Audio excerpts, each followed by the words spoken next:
DuaneGray, and I'm at the New Creek Public Library. So, what motivated you to join the military? You don't love it. Got drafted. A little louder. I still got drafted. So, can you tell me a little bit about your time in basic training? Fort Polk, Louisiana. I didn't leave nothing there to go back for. It was ugly. Real ugly. So, what was your primary job after training? Get home from Vietnam.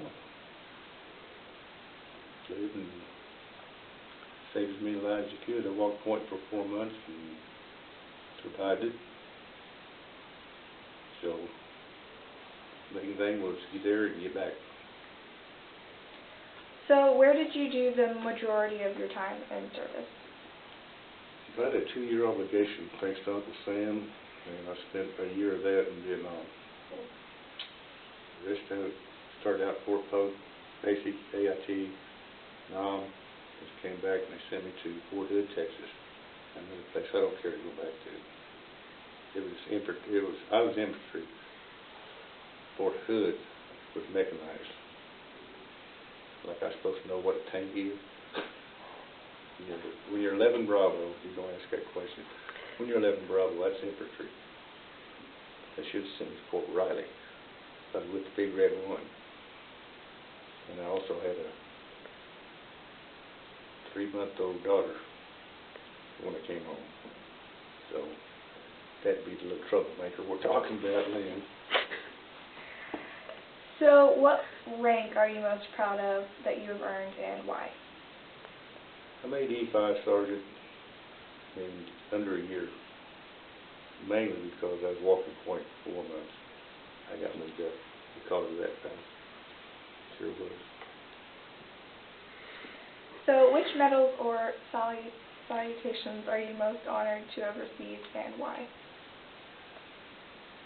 You wearing for the CIB, like the man in front of me was saying, this combat infantry badge is the only badge that can be worn above the Congressional Medal of Honor. Below that you get the Silver Star, Bronze Star, so on and so forth. I got 2 Bronze Stars, 2 Air Assault Medals, so on and so forth. To get those, you had to be where you didn't want to be. You was not sleeping at night, really alert during the day. I think the Bronze Stars is heroism above and beyond. Okay, the 2 Air Assault Medals, I feel like it took 20 assaults. You've seen on TV where the guys are chopper dead, they jump out, choppers leave you up there. It took 20 of those assaults to get 1. I had 2. So really, deep inside, my Air Assault Medals were above the Bronze Star Medal, the 2 Bronze Stars.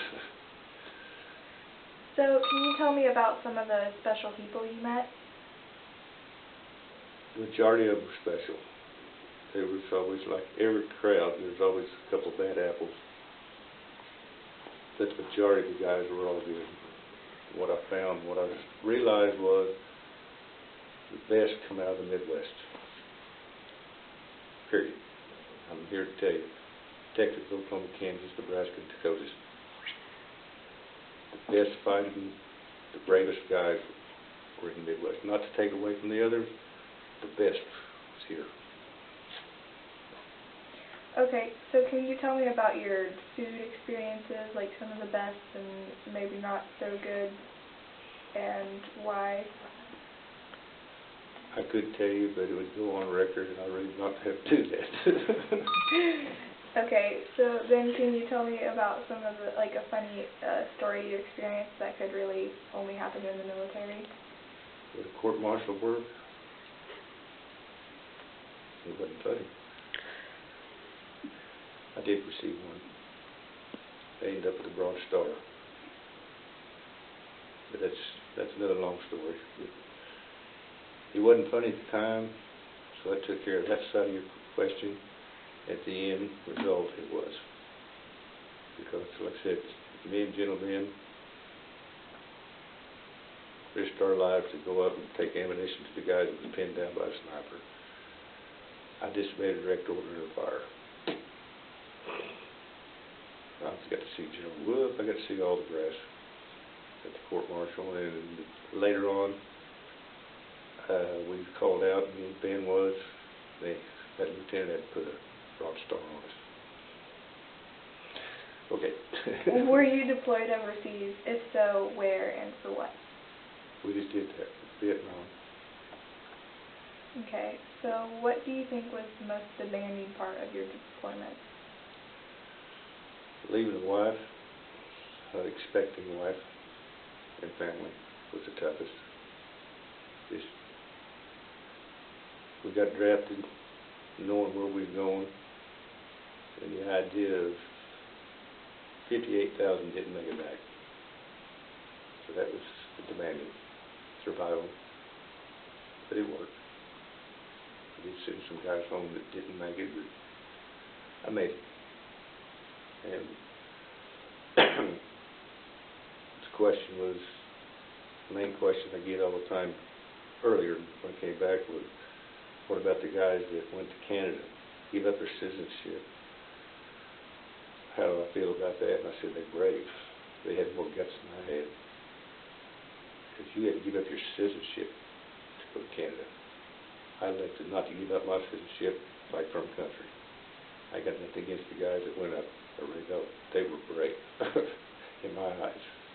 Okay. No. So, how did your military experience affect your life today? The main thing I see over the years, 50 years now, I have a real problem with people with authority overusing it. And in the service, like in Vietnam, the lieutenants and stuff, a few of them showed up with their power school books. Didn't work. I come home, I still had that taste. He caused 2 guys to get killed because he did it by the book. So authority is a real itch in my system and has been for 50 years. It ain't going to change. I have respect for them as long as they don't go by the book, 100%. The book is a guideline. It's not a survival kit. Sorry. So is there anything else that you would like to add? Or? No, I'm still proud that I served and made. And I'm more proud of the American people today. This is off the record. No, it ain't. I see my nephew come back in from Afghanistan, in Colorado. The place was packed. They had, from where they landed in Colorado, bused them down to Fort Carson. Streets were lined. Welcome home. I had goosebumps that tall. That's the difference between 45 years ago today. The American people are standing behind the infantry, the combat folks, male and female now too. That's the highlight right there. That's what I see, the improvement of the people standing behind the veterans. Sure enough.